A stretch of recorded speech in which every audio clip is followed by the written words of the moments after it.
how do you actually know that you're healing from your past trauma? In this video, I'm sharing 3 powerful signs that your inner child is on the path to healing. When I started to heal, it wasn't always obvious that I was making progress. Maybe you'll see these 3 signs in yourself, but if not, there's something that you can watch for on your healing journey. People often talk about boredom as a thing to be avoided, this kind of negative, gnawing, irritating feeling. But what if it was actually good news? Sign number 1 is that you start feeling bored instead of anxious. Boredom is a sign that your nervous system is regulated, which is at the core of trauma healing. The difference from anxiety to boredom, anxiety takes place in the sympathetic nervous system. It's kind of where our hypervigilance, our fight or flight response takes place. Boredom is in the parasympathetic state. That's the rest and digest state. So that being bored actually means that we feel safe in our body. So healing is actually the absence of distress, not this constant kind of feeling of agitation and excitement. And boredom's going to feel particularly uncomfortable at first because you're not used to it. You're used to being in a constant state of hypervigilance and anxiety. So when you have that relaxed state, that kind of more empty brain state, it's going to feel weird and it's going to feel kind of frustrating. But boredom is a time to celebrate. It's actually good news. Try to stay bored if you're bored. Don't try to find an activity to fill your boredom right away. It's also really important to allow our brains to have that open negative space. Actually, this is one of the times that we do our best thinking and come up with new and novel ideas. And so having that boredom, allowing yourself to be bored, is really good for your brain and really good for your nervous system.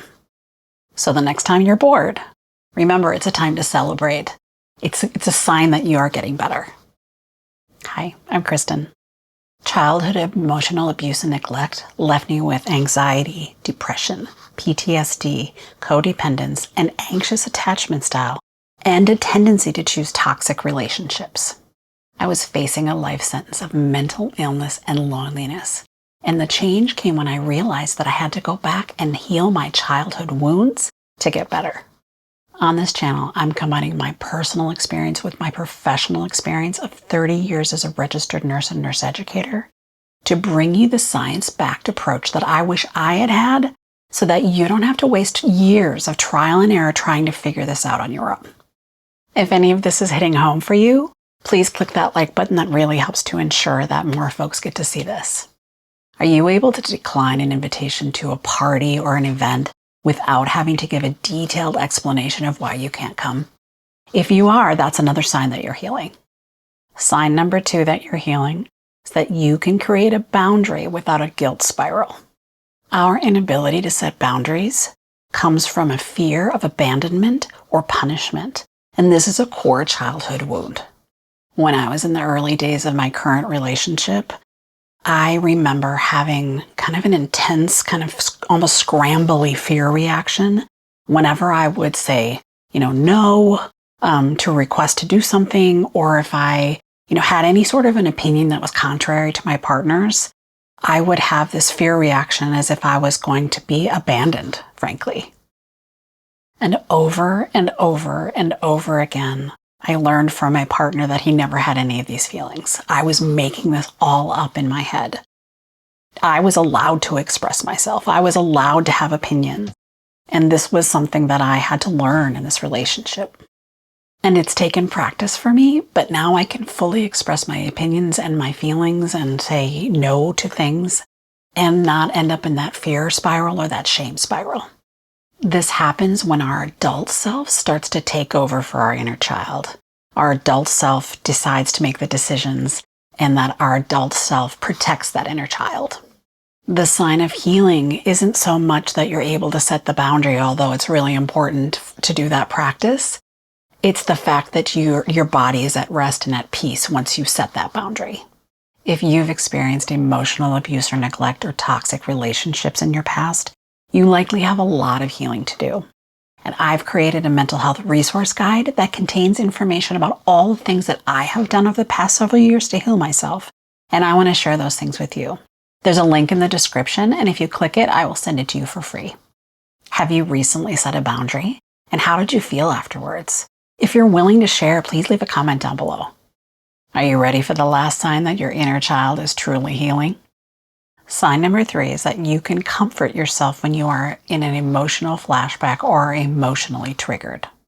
When you have an emotional flashback or get triggered, it's as if you get taken back in time to the period when you were a child and you had that intense emotional reaction as a child. It's like your past trauma takes over your adult brain and results in a really large emotional reaction.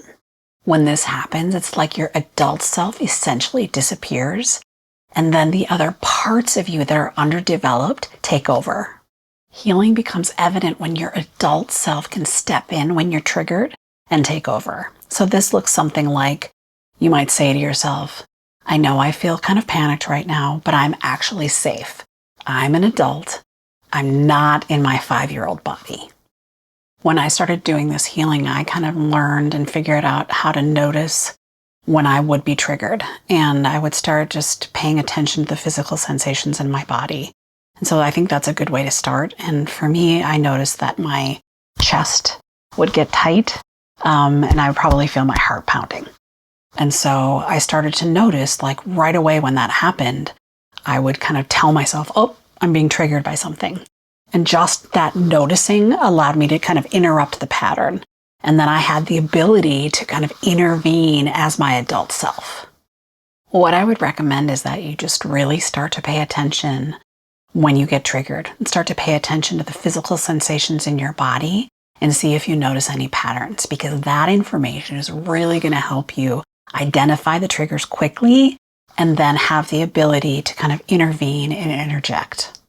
One of the things that I alluded to a little earlier is the idea that we all have these underdeveloped parts of ourselves. And I did a video a little while ago about where I talk about my own parts and a little bit more about the idea of internal family systems. And I'm going to link that video here so you can go check that out next.